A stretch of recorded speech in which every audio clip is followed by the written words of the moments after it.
We here at the House of Destiny are partnering with you to let our viewers, of course, know about your company. It's Beverly Hills Precious Metal.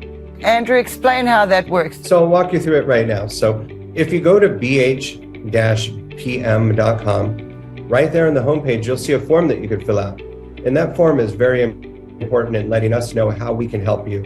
So you just put in your first name, last name, email address, phone number. There's a section that says, how did you hear about us? And in there, put Kim Clement.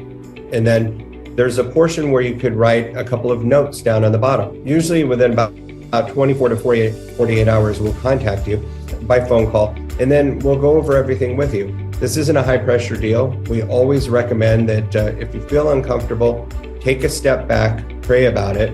You will gain the answers that you need by doing that, and come back to us when you're comfortable.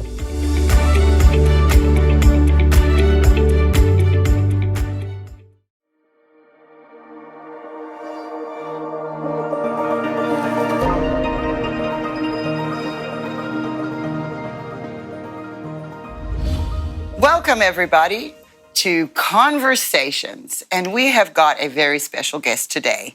I'm talking about this guy at the age of 32 is so accomplished.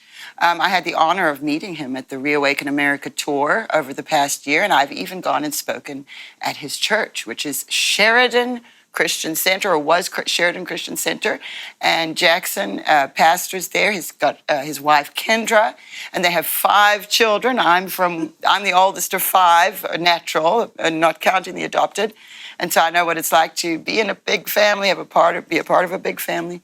And he graduated from Oral Roberts University, and also was the appointed crusade director for Reinhard Bonnke. And this is someone my dad ministered with for years, as well as being the state coordinator for Billy Graham Evangelistic Association. And in 21 and 22, he ran for Senate in the state of Oklahoma. So it is my honor to introduce my dear friend, Jackson Lahmeyer. And, of course, my mother, Jane, is here with me today. And Clay Clark's joining us. So we're going to have a very interesting conversation. It's such an honor to have you, Jackson, and Clay, of course. Jackson, actually, we're going to be featuring Jackson Lahmeyer this month at the House of Destiny Network. So every Wednesday on our midweek church service, we will have teachings for the entire month from Jackson Lahmeyer on the book of Revelation, which is going to be fantastic, so you don't want to miss that. So welcome, Jackson and Clay Clark, Mom, of course, and here we are. Let's have our conversation. Well, thanks for having us on. It's an honor. Appreciate you guys very much. And of course, I was very excited to hear that Jackson we're going to show the Revelation series that he's done, because I just think in the time we're living right now, it's a subject that really needs to be spoken about. You know, there's not many teachers out there that actually teach the book of Revelation. And of course, everyone else knows, if you know me, that's what I'm all about. What is going to happen in the end times? It's very relevant, and so I'm sure that it's going to really encourage all of you. And let's start talking about the topic. Yes. Well, here's the thing. I want to know, first of all, a little more about your story, Jackson, because at 32, for you to have done so many, I was so shocked to find out how young you are, to have accomplished so much at your age. And you have such incredible drive, and I've been very inspired hearing you speak. And I actually came and presented Dad's prophecies at his church last year. So that was really fun. I've attended his church and been there. And so it's really wonderful to be able to share you with our audience today. So so you went to ORU, and how did you realize you were called into ministry? That's a great question. And so really my story began in high school. I was a basketball player. I was a pretty good basketball player. I was going to play college ball. And my junior year, I found out that I was going to be a teenage dad. And so my entire world shook because my God at that time was basketball. I went to youth group and things like that, but I was definitely not a believer. And so when my world got shaken up, I started attending church services on Sunday night, just kind of sneaking in as a teenager. And I gave my life to the Lord. And at that point, I enrolled to Oral Roberts University as a business major. I wanted to be like Clay over here. I wanted to be a guy in business. Started a business when I was 15 and I was pretty good at it. So I was like business. But as a freshman, I was driving to school one morning and I just had this open vision and I saw myself in ministry and I didn't like it because that's not really what I wanted to do. I wanted to be in business. And so that evening I went to a church service and I responded to the altar call and this guy came up and prayed for me. And then he started to tell me my vision in detail that evening. And I knew that was a God thing. I was a new believer, but I wasn't stupid. I knew I had a vision in the morning and some guy in the evening repeated my vision to me. So the next day I went into the registrar's office. I switched from a business major to a theology major. And I spent some time at ORU. I did my undergrad and master's in theology. And that's where I got my ministry start and went straight out working for Reinhard Bonnke and then became a pastor. And so that's sort of how the journey actually began. Awesome. Well, I find it quite interesting about Reinhard Bonnke because my dad was connected with him, correct, Mom? Yes. Explain that to everybody so they can understand. Well, yeah.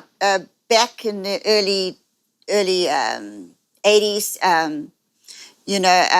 my uncle has one of the largest churches in South Africa at the time. And he used to travel a lot with Reinhard, and because Reinhard went all over Africa. And if anyone knows anything about him, I mean, he's a really powerful German preacher who he had, thousands and thousands of people came to the Lord during that time. Throughout the whole nation of Africa, everybody was talking about Reinhard Bonnke. And Kim played a number of times at some of those crusades. Back in that time, it was just something that was just a real move of God that was happening. And, I'm so grateful to have seen it and actually witnessed what was happening back then.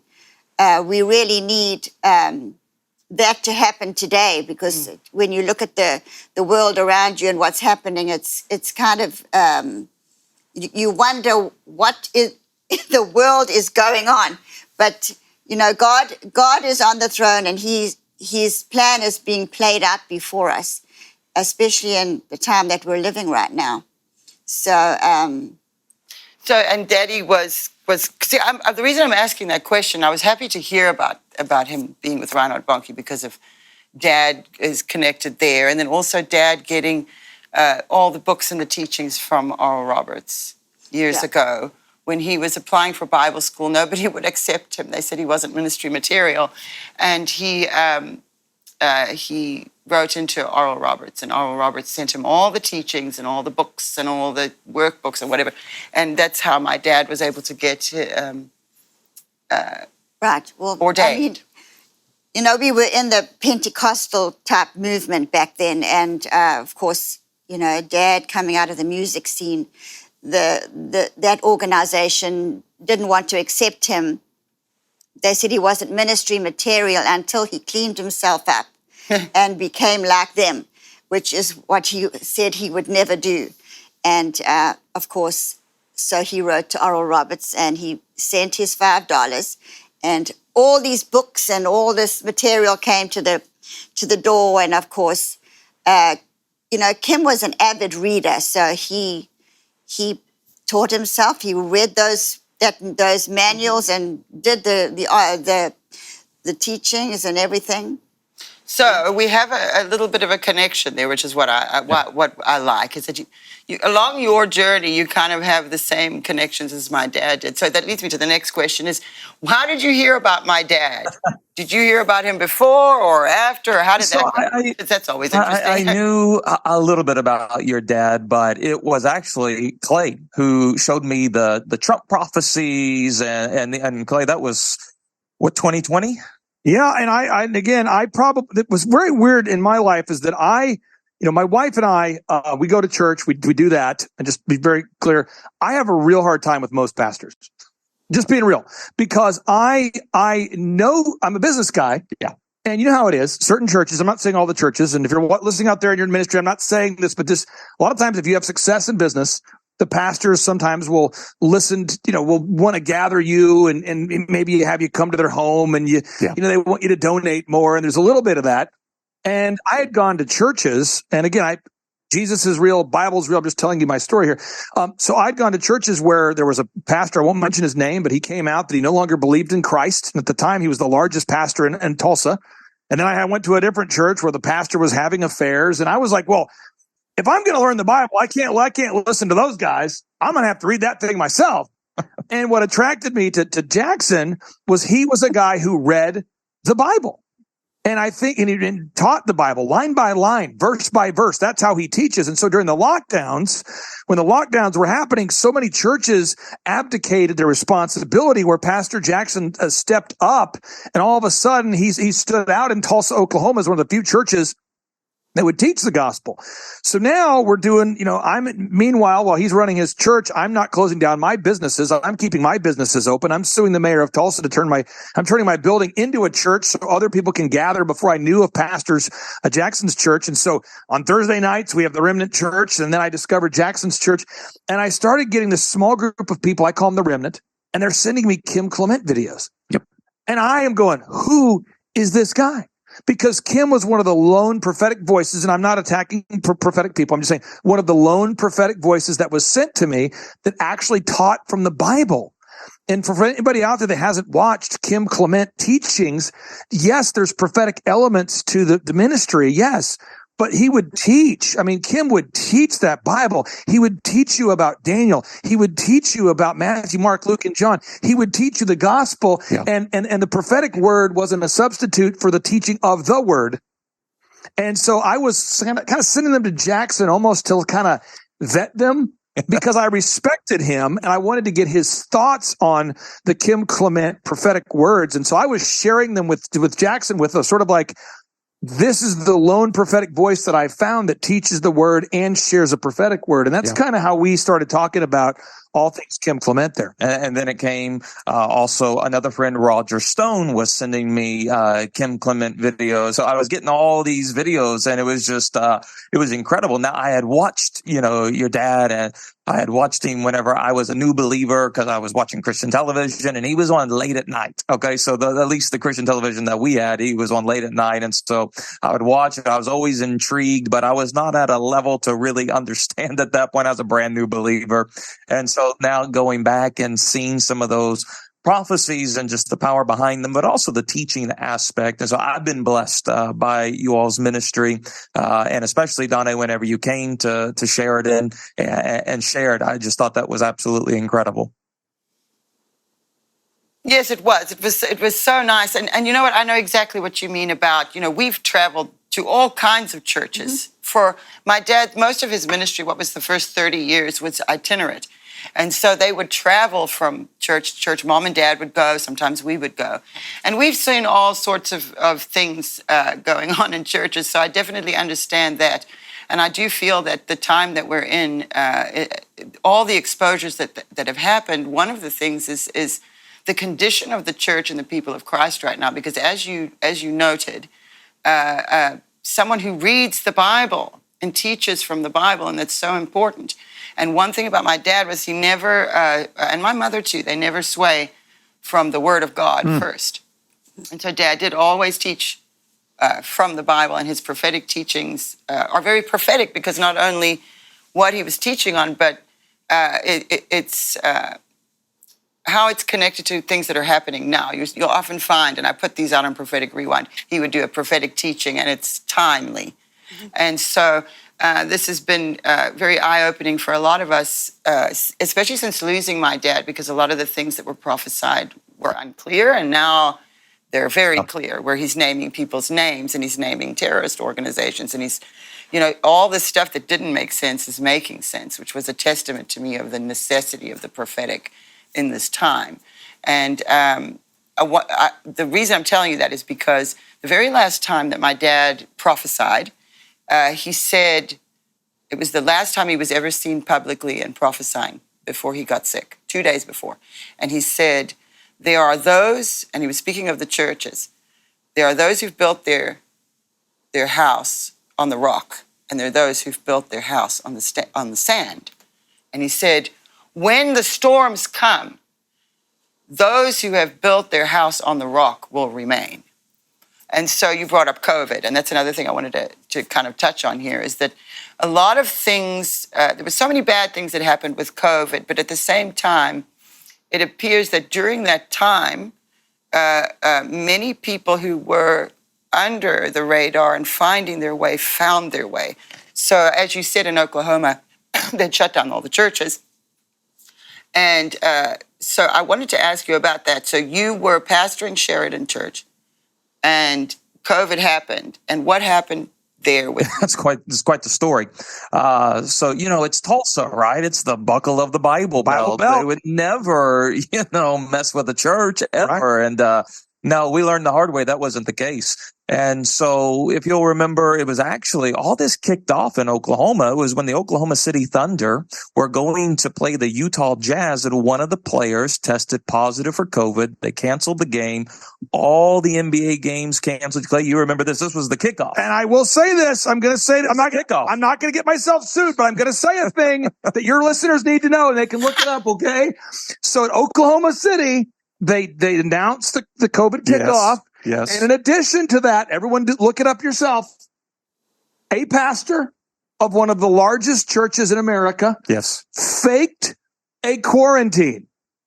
So I know the people around this pastor, and they're all like, hey, just so you know, this dude is pretending to have side effects related to COVID and is doing a fake quarantine. He's okay, just so you know, but he feels a lot of pressure to be the first guy to go all in with an actual lockdown of himself. Yeah. And I remember going, no way. And so both of those events happened simultaneously in the Bible Belt. Sorry, just right here in Oklahoma. That blow my mind. And so what happened was, we came up with an idea. Well, we're not going to shut down. We're going to do drive-in church. We're the first church in Tulsa to announce it. And so what that did was that got the attention of the mayor's office.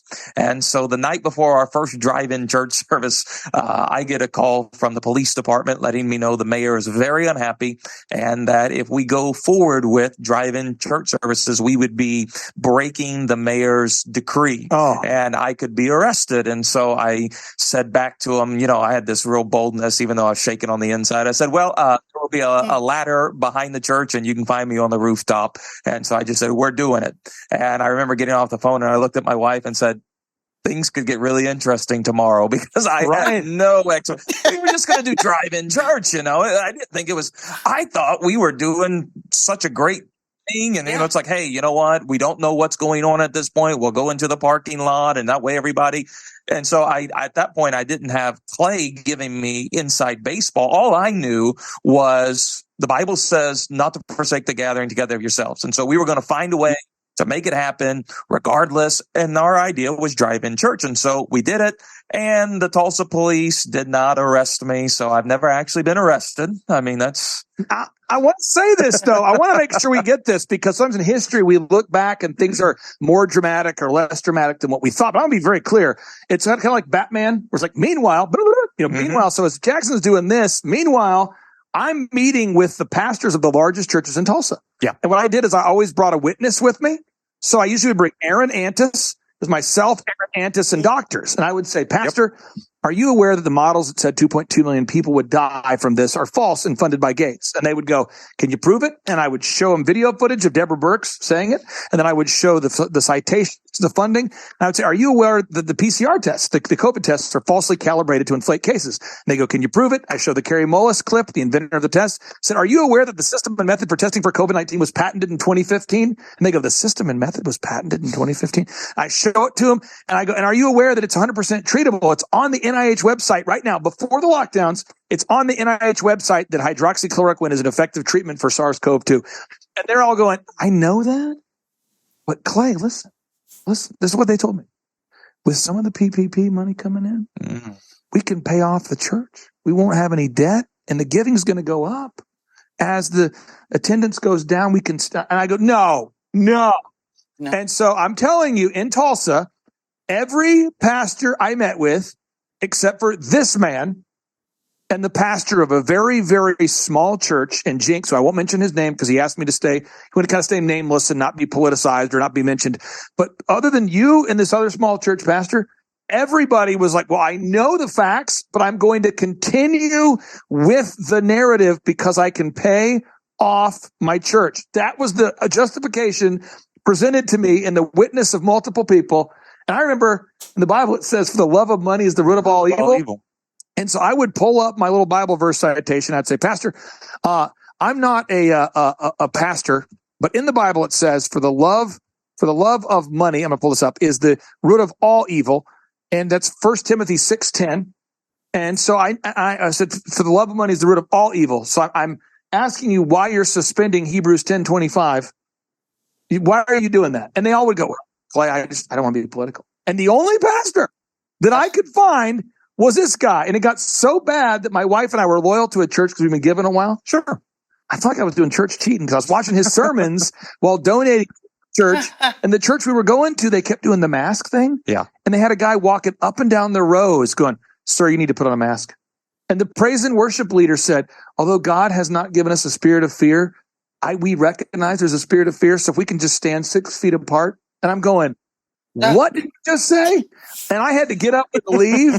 And my wife was like, this is crazy. So that's how we found this guy. He refused. We also didn't enforce the mask mandate, which got us in tremendous trouble with the city. The health department was going to condemn our building because we were a super spreader in the city of Tulsa and so forth. And so, but what actually happened was in the midst of all that craziness, I mean, that doesn't sound fun to battle the city to keep your church open, but our church exploded during this time. We've reached a place, we run 2 services every Sunday. We're getting ready to move into a much bigger building now because we've totally maxed out the space that we're in. Yep. And, Clay and I got together whenever the mandate came down that you had to get the COVID-19 vaccine in September of 2021. And Clay had suggested to me, you should help some people out and sign these religious exemptions. And who would have thought?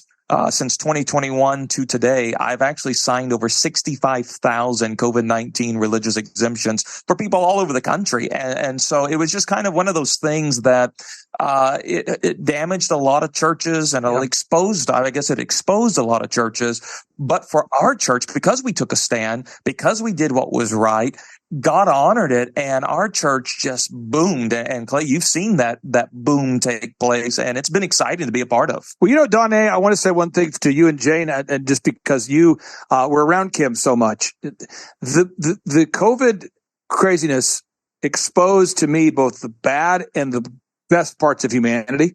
And the Kim Clement Ministries, to me, was so life-giving, because Kim had very in-depth teachings about David and what David was all about and the fearlessness of David.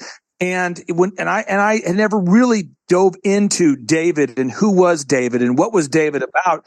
And the way that Kim would prophesy with the music, even when he wasn't speaking, the instrumental prophetic, I don't even know what that is. And then the way that he would teach, it was profound. And I feel like that God has brought together and is bringing together a remnant. And that's why we do those Reawaken America Tour events. Yeah. It's not because I'm working on a new book called How to Get Poor Quickly, but if I have a lot of research there, if that was the thesis, because, we do these events and people are always going, why do you let people name their price to the Reawaken America Tour? And why is Jane Clement and Donnie Clement on the stage and with the same stage with like General Flynn? What's that all about? And I say, General Flynn is America's most profound struggling evangelist. That's why he's there. Because seriously, he's like a 3-star general who just wants to share the gospel. Yeah. The more you're around him, they go, well, why is Roger Stone there? And all of you guys are all people that are the remnant. And you are what's left after the fake church has been burnt away. Because God in the Bible talks about the church as the body of Christ. Yeah. The individuals, not 4 walls. Right. And a 501c3. And I really do believe the remnant is rising. And I believe if you read the book of Revelation, which again, Pastor Jackson teaches it line by line, and he's so good at it, not because I'm bragging on him, he puts the work into it. So when he gets on the stage, you don't have the feeling like he's making it up. He cites everything. It's very well researched. And my kids, you know how kids are. Your kids get in the car when they're 14, 15, 12, and they'll just say whatever. They'll just pop off and say whatever. My son will get in the car, 16-year-old, my daughter, 13, they'll get in the car and they'll go, that was awesome. And they will talk about it the entire way home.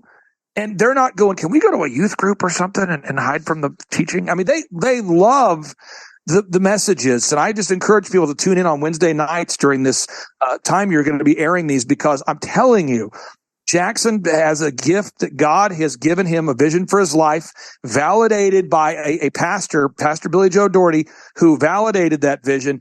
And he is on a mission. And I'm telling you, he'll teach the gospel in a way that will make the book of Revelation real to you, because it starts off in the book of Revelation. It says you'll be blessed if you read this book. It's not a scary book, actually. It's a dark book. It's a book of encouragement. I know that people will watch on Wednesday nights on your program. It will bless them. Absolutely. Yes. I knew that too. And you know what? Let me tell you something about Jackson Lahmeyer. He is anointed. And I have to tell everybody that. That is the reason that I said to my mother, we've got to feature him on our network, because he's young, he's anointed. You saw how you were able to discern in a time when people who should have known better didn't. And this goes back to what my dad prophesied. He said he saw a remnant of people.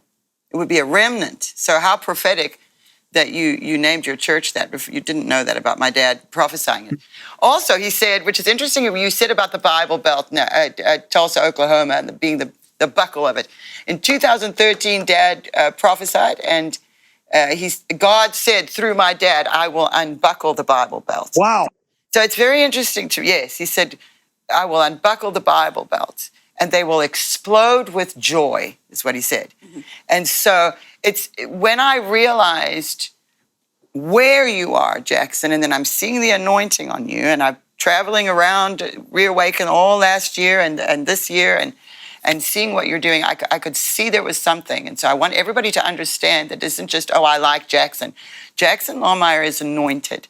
And also, I mean, you ran for Senate in 21-22. That was last year. And, you know, that whole part of your life, I don't believe is done. And, you know, there's a future there for you. So that's why I wanted people to hear from you. And also because you're looking at Revelation. People run away from, even my dad ran away from Revelation. It's not easy. And so it takes a special anointing to be able to touch on that as well, and to be able to dive into that, because it's very intense if you're reading the book of Revelation. But I don't want to forget to ask you about Pastors for Trump, because I didn't actually hear anything about that until we went to the Reawaken America tour in Miami. And you guys had that event there the day we flew in. So you were there with Roger Stone, who is my dear friend.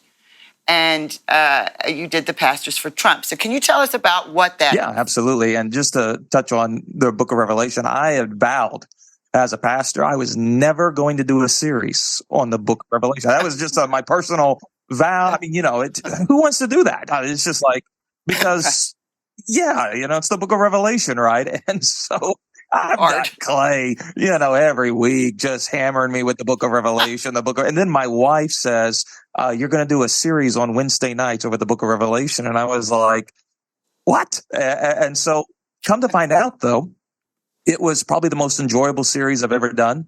It was line by line, verse by verse. It took me 32 weeks to get through the book of Revelation.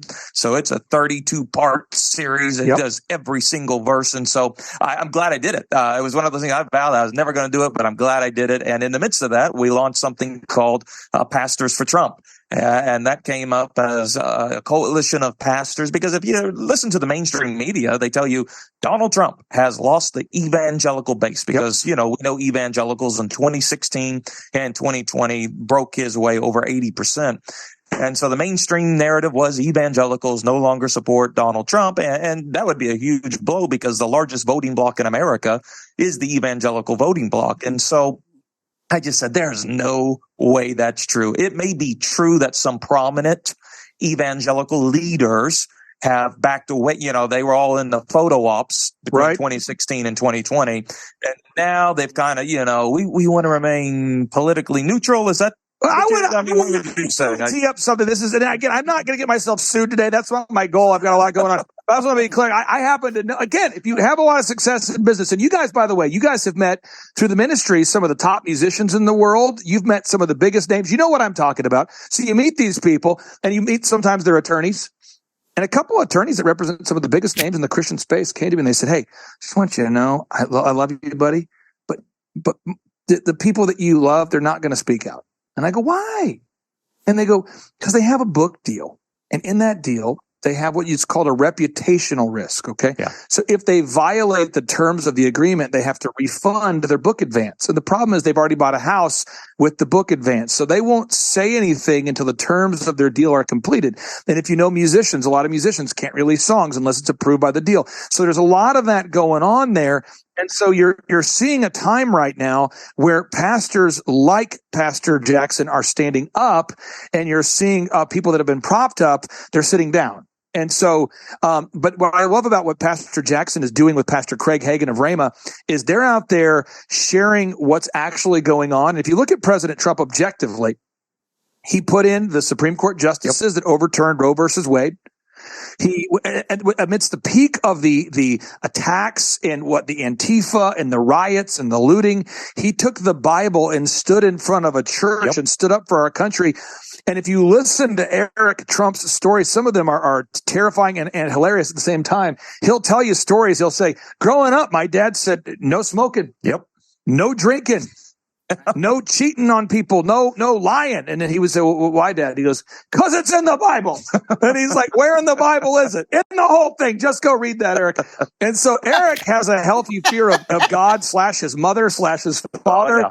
And it's just wonderful to see Pastor Jackson and Pastor Craig Hagan and so many pastors now teaming up to celebrate what President Trump has been doing. And if you read if you read the Bible, okay, and you listen to the Kim Clement trainings, and I wish I could cite the specific episodes or specific videos, but Kim's done so many trainings on David. And David, Pastor Jackson, we're not throwing shade on a dead man, David, but what are things that David did, that weren't maybe Christ-like? Just maybe one or two, just so just having an affair. Okay, there's that. There's that. Murdering the husband of the lady he had an affair with. There's that. Yes. There's that. So he was a terrible father. Also, there's that. Yeah. So let's think about this for a second. Let's think about this. Okay, President Trump is not a perfect person, but his kids love him. His kids have all grown up to not be idiots. They're not going in and out of prison. These are great children. Yeah. And I've met, just so you know, I've met Marla Maples, his ex-wife. I've met her on multiple occasions. I talk to her often. She says nothing but great things about him, that the marriage did not work out. But we're talking about a guy, every employee that I've ever met. I was just in New York, and the bellman says to me, Are you Clay? And I go, "Yeah." He goes, I want you to know I've heard you on the Kim Clement show. I heard you on the show. The bellman's name is Joe. His name's Joe. Wow. I've heard you on there. And then a Julie Green show. I've heard you. And I'm kind of waiting for like a compliment. And he goes, "And I love their shows." And he kind of just immediately hops over. And I'm like, not you. Listen to my show. He's like, "No, I love Julie Green, love Don A. Clement, love the Clinton." And Eric's in the elevator kind of looking at me going, "You see that?" Anyway, so it's really funny because I'm just saying, what's happening now with this Pastors for Trump thing, I want to be very clear. What he's doing is he's realigning the org chart of America. Because for a while, we've had fake politicians leading the way. Yeah. Then you have the paid for pastors, the ones who have the book deals. They're kind of following the fake politicians. Right. And then the prophets are muted. You kind of bring them in occasionally. But what Pastor Jackson is flipping is he's bringing in the prophetic voices into his ministry. He's also bringing the preachers and teachers, and he's bringing but the politicians are kind of third. Yeah. It's like the prophets, the pastors, then the politicians. Yeah. And it's if America had that org chart, how different would things be? It would be totally different. And so that's really, with Pastors for Trump, it's been an incredible thing to see over 10,000 pastors have joined the coalition. And that's, small to medium sized pastors all throughout the country in all 50 states. And basically what our mission is to mobilize the evangelical vote in 2024, because if you mobilize our voter turnout as evangelicals is terrible. It is absolutely terrible.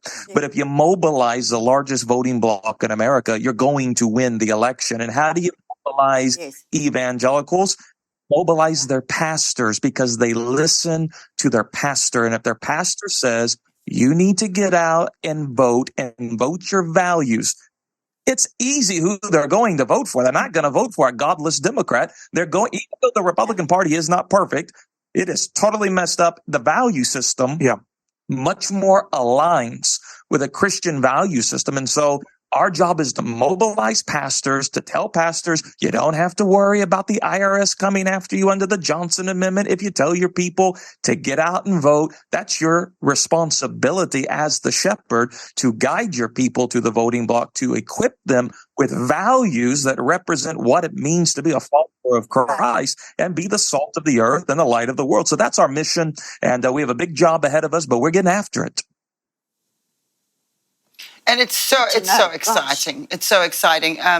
It's also exciting for me when I look at it from that perspective. Because you know what? Through all of everything that's happened over the last 7 or so years, particularly, one thing that's helped me is that I know what God showed my dad. And so it really has been a very helpful guide. Also for us here at the House of Destiny. Because without that, we might have been lost. There's a lot of pastors who were really, I remember when COVID first started, everybody was a little bit unsure. We didn't know what was going on, and we kind of figured our way along the way. Okay, hang on a minute. This is crazy. But it is very encouraging to me to see what you're doing, because my dad saw the warriors of the new millennium, and that is the people who it would be required of them to have the spirit of King David, and to be a prophetic people, because a prophetic people can discern. And I've never, in my life, I've not experienced a time that was more confusing as this. And if you didn't have that prophetic, it would be much more so, especially even for us, would have been so difficult to navigate through this. And so when I hear you speaking and I'm looking at you and I'm seeing how young you are, I remember my dad back in 1993, he had that accident. He had a series of visions about the warriors of the new millennium, and that they would be tattooed and they would be rough looking and they would not be fitting the mold. Mm-hmm. So it actually ends up being quite prophetic, just the events in my dad's life. Like, for instance, him not being accepted as a pastor because of external things. His hair, they didn't like how he dressed. He was he didn't fit into a mold. And God is, I think, really showing us how. Right, they said you are not ministry material. Yeah, they didn't want him. And look, as a pastor, he would have been a disaster. He would not have been a good pastor. He was anointed to be a prophet. And so this is, I believe, the season and the time for the prophetic, not just from an office of the prophet person like my dad, but the prophetic within all of us, the spirit of a warrior, which is why I think Dad talked so much about King David. I'm glad you brought up King David, because it's very important. The life of King David and what he did. He built an altar, and that altar, his son built the temple. And so there's something to that story, because Dad kept bringing it up. And so I see those parallels when I see your life, and both of you actually, and across the board. We've seen, like you said, the churches that complied. And one thing Dad saw was because of greed. So you brought up the love of money, and that goes back to greed. And when he saw, it was April of 2015. So this is before Trump has announced presidency, before any talk of a wall. And I played this at a Reawaken. He saw a wall that was being built that would not be completed because of a takeover. Mm-hmm. I mean, that's pretty on the money. But what he saw ultimately in that moment was it would all come down to greed. So I'm bringing that up because you even said it there, the book deals. Oh, my gosh. well, we'll be able to pay.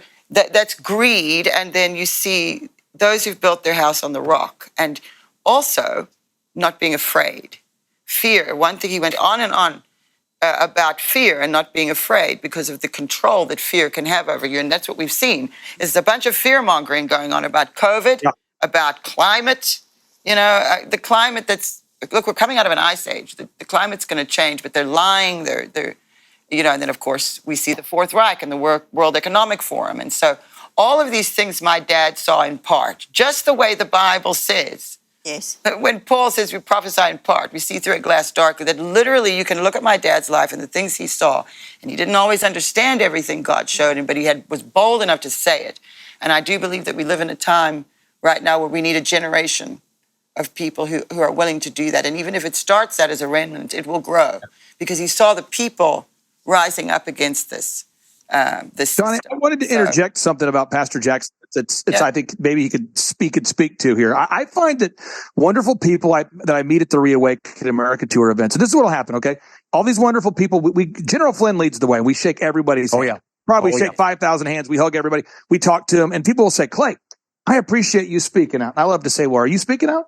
And they go, well, I would speak out. But there's always three areas of pushback that I wanted to get your thoughts on that from a pastoral perspective.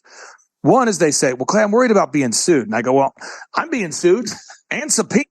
And they go, what? I go, I pay about $3,000 a day in legal fees, and it is not awesome. And they go, what are you going to do? And I'm like, well, the truth is on my side, and I'm being prosecuted or persecuted or whatever you want to call it for defamation, quote unquote. And I said, I would just encourage you to go up to rumble.com and look up the Eric Coomer deposition and watch it. And then you just watch what he says. And then the truth is on our side. And there we go. And they're like, are you afraid? And I'm afraid of what? Losing it all? No. I grew up poor, so it's kind of, I can see myself in the future being poor again.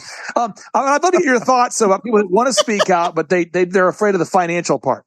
Yeah, I mean, listen, we are all human, and in the human heart, we are inclined towards greed. That is, we are inclined in that area. We're born sinful.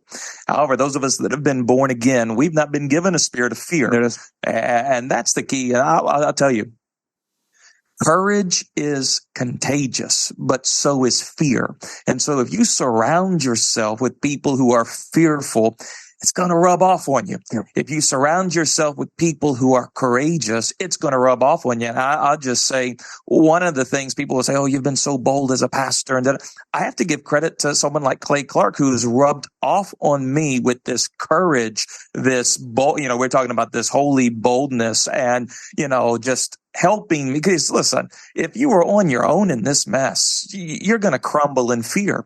You've got to surround yourself with people who are headed in the same direction, headed in the direction of truth, holding on to the truth, not holding on to fear. And that's been one of the things that has helped me, because Clay, I remember when I first decided we were going to keep the church open, I had pastors that were friends of mine call me. They were older. They were more, I'm the youngest pastor in Tulsa, and they called me and said, you're embarrassing the ministry. You shouldn't be disobeying the minister. And I had this pressure from pastors, and these are people I totally respected and all that. And I just remember in that moment, I felt totally isolated. I felt totally alone, because I was like, man, am I the only one that is thinking this is not a good idea to shut our churches down for 18 months? Because that's what they were telling us. We're going to shut down for 18 months until this virus and all this stuff. And getting around someone like Clay, it helped me say, I'm going to push forward, even though I'm getting all these different pressures. And so who we surround ourselves with, I'm telling you, that's the key. Now, the second thing I was going to mention, though, people say why they don't speak out, is they say it would be awkward. So let me just tell you awkward. I'm going to give you a recent story. This is way back. This is way back in the day. Okay. This is way back in the past. So it's kind of recent, but it's not too soon. Last Friday. All right. I'm on the phone talking to Laura Trump about Kim Clement. Come on. Because that's what I do. Because I am a shameless Kim Clement promoter. What happens is I talk to Eric, and you're talking to the president's son. This is years ago, and it's like, what am I going to do? What am I talking about? I'm going to talk about, hey, do you know about the Kim Clement prophecies? And people around me are going, are you talking to him about that? Isn't it too soon? I'm like, no, it's too late. I got to share with him. And so Eric was talking to his wife about the prophecies. And I was like, Laura, have you seen this is last Friday. Have you seen the Kim Clement prophecy? She's coming to speak at your church in September. I thought she might as well go ahead and get into this flow. And she says, Eric told me about it. Could you tell me? And I'm talking to her. Wow. And part of it's like, this could go really bad.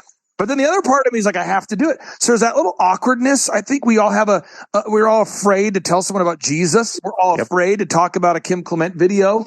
We're all afraid. I'd love to get your thoughts on that. Again, someone they want to share the truth, but they're a little nervous, all awkward, Yeah, well, fear is the thing that it paralyzes you. Fear paralyzes you, but faith, it activates you. And so sometimes you just have to go for it. Sometimes you just have to take that step, that first initial step, just to break that spirit of fear. And I've heard the old saying, do the thing you fear the most, and the death of fear is certain. And so sometimes we have to do those things that we fear.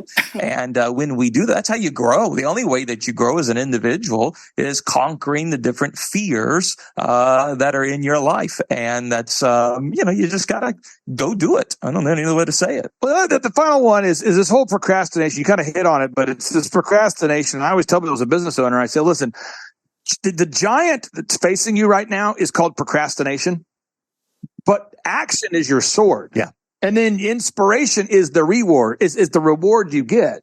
So, in action is, in fact, the procrastination is the giant, but action is the sword, and inspiration is the actual reward you get. Yeah. You don't have to feel inspired to do it. And I know, like, we're just doing this event here in Las Vegas, and my wife and I are talking, and she was, we're going through the math, and I'm going, well, it's going to be about $600,000 to do an event outdoors in Las Vegas, so we can air condition it In the summer. Generators, backup generators, legal, and porta potties. I just rented an insane number of porta potties, and you can't keep them. Very important. Just today, signed on that contract. And you just, and if you're not careful, you think about it too long, you overthink it, and then you don't take action, and then that becomes like a habitual thing. What would you say to somebody who's watching these Kim Clement prophecies? They're tuning in faithfully, and they're just like, I'm going to do it, but they haven't. So they've got kind of a habit of not doing. Yeah, well, faith is action. That's the thing. Faith is action. If you don't have action behind your faith, it's called dead.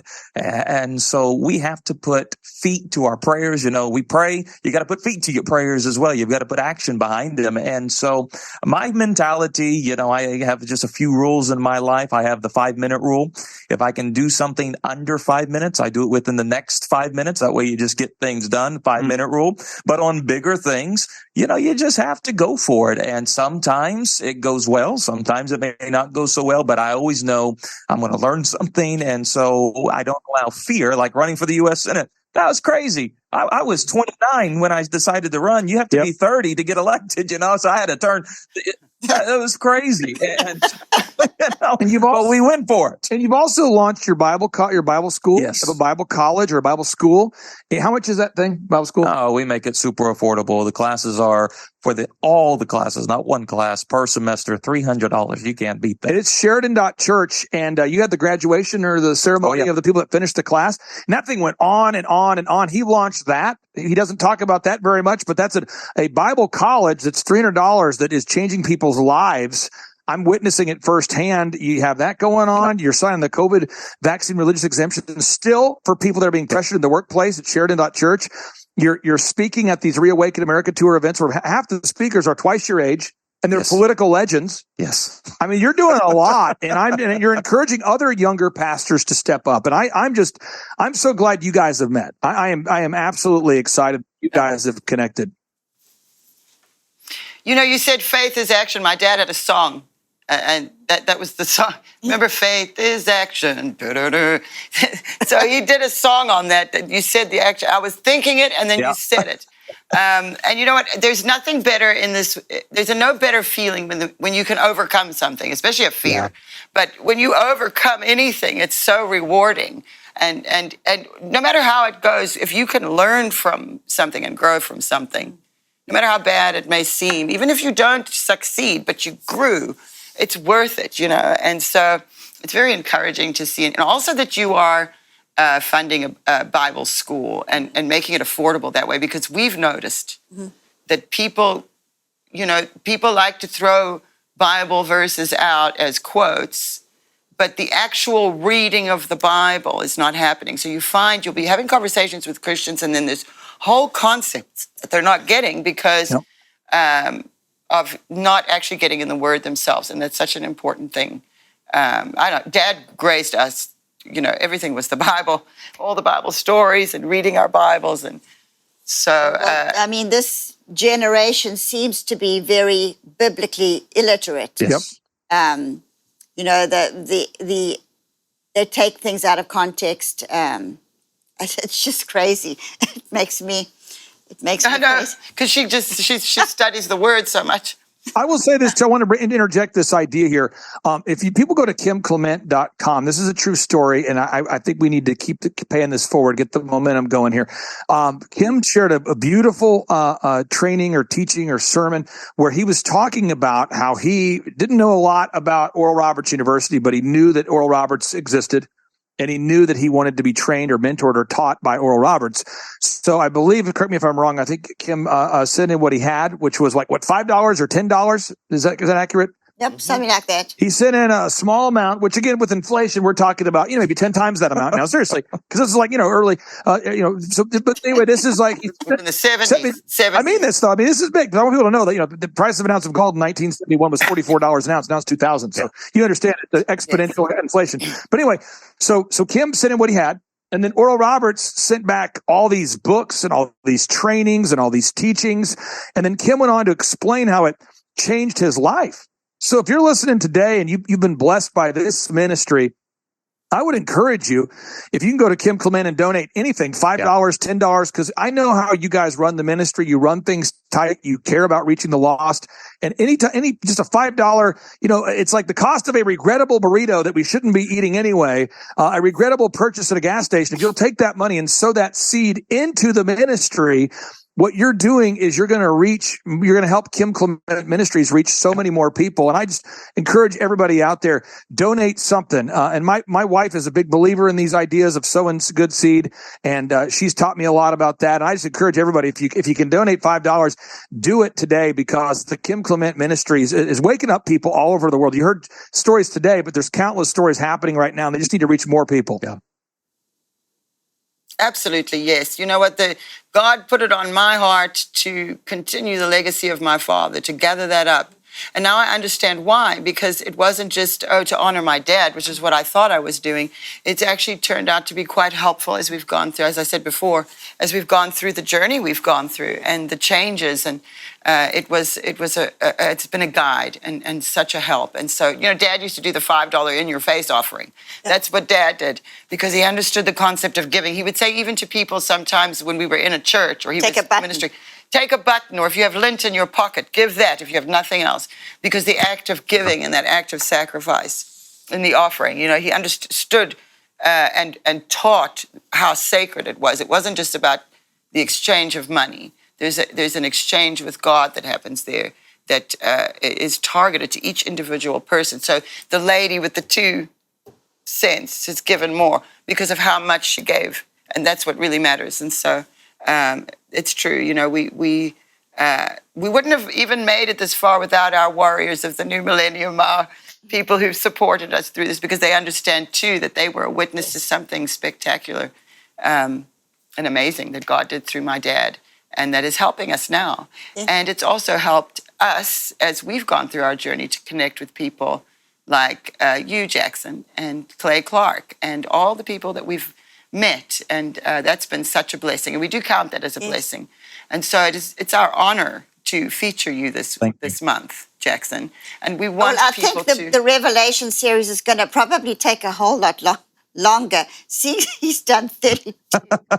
Well, what we're doing is, so everybody understands, we're featuring him for 4, and then we will give you all the information and the ways to go and find the rest of them. But we wanted to feature it so that our people get to hear from you, because I truly believe you're anointed, and you're one of those lone voices crying in the wilderness there in Oklahoma during COVID. And thank God for you and your church. I really enjoyed visiting when I did, and being able to present what my dad had prophesied. I love doing it because it gives us hope, and we see a light at the end of the tunnel, and we're not so confused. And also, someone like you, Jackson Lahmeyer, because you are also doing the same thing in your way and guiding us through this. And so I wanted to be able to share you with our people in more than just an interview. Oh. So we will be featuring Jackson Lahmeyer this month at the House of Destiny Network every Wednesday at our midweek church service. And so many of you are already there with Pastor Faw and our worship team every week. Well, we're going to be featuring Jackson Lahmeyer every single Wednesday this month so that you can watch him and then you can go check out what he's up to. But also, how are other ways that people can find you, Jackson? Well, people can learn more about Pastors for Trump by going to pastors, the number 4 or FOR, pastorsfortrump.com. And this is open. We do a monthly prayer call where we bring individuals on. Not too long ago, we had President Trump on. And so a monthly prayer call, you don't have to be a pastor to pray. So you can join these prayer calls. And I would encourage people, invite your pastor to join this coalition because, like we said, fear is contagious, but courage is also contagious. And so you get some courageous pastors engaging with some other pastors, and courage, it just spreads like fire. So pastorsfortrump.com, or you can always go to the church's website, Sheridan.church, and all of our sermons are up on there. We've done several different series, verse by verse, through the book of Genesis, the book of Revelation, going through the book of Acts right now. And so all of that is on there. But I want to thank you all so much for having me and Clay on today. A real honor.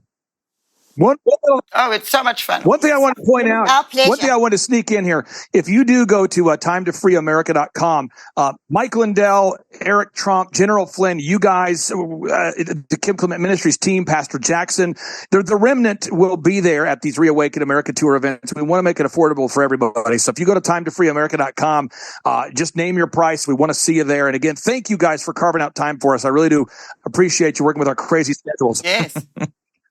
Oh, yes, we do all have crazy schedules because it is just a remnant of us running around, but we're growing it. And you know what? If your pastor was afraid and maybe did the wrong thing, there's also redemption. And you can always say, I was wrong over there. And it's okay to say you're wrong. I've found that it's quite liberating to be able to say, you know what, I was wrong.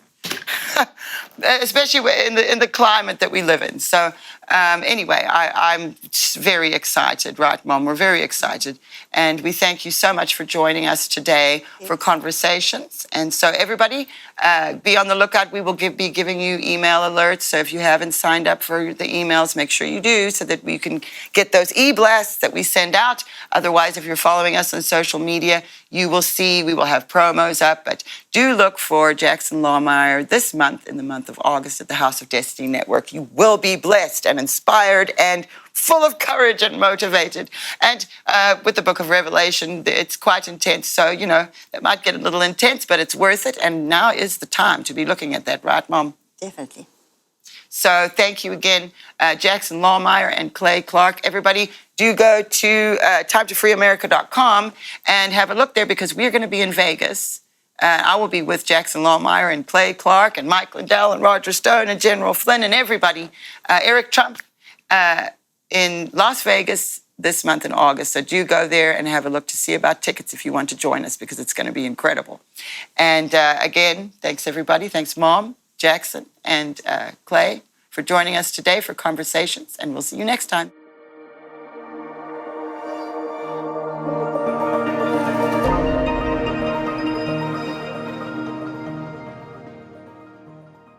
I'm sure you've heard me talk about this before, but if you're not on our email list, you're missing out on exclusive content and updates that we only share with our subscribers. Now, I want to take a moment to explain why subscribing to our email list is so important. First of all, social media algorithms and filters can be unpredictable. You may not always see my posts or updates, and they may even get censored, even if you follow me on multiple platforms. When you subscribe to our email list, you receive updates directly in your inbox, and no algorithm changes or censoring can interfere with that. Now, our emails are tailored specifically to you, and so subscribers get to see behind the scenes, stories, and exclusive content and updates that we share with no one else. So if you're a fan of our videos, you'll definitely want to subscribe to our email list, and I'll send you updates on new videos and even give you a sneak peek at upcoming projects. So if you haven't already, I highly recommend subscribing to our email list. Just visit the link below and enter your email address. And if you're already following us on social media, thank you. But don't forget, subscribe to our email list for even more exclusive content and updates. Thanks for your support, and I'll see you in your inbox soon.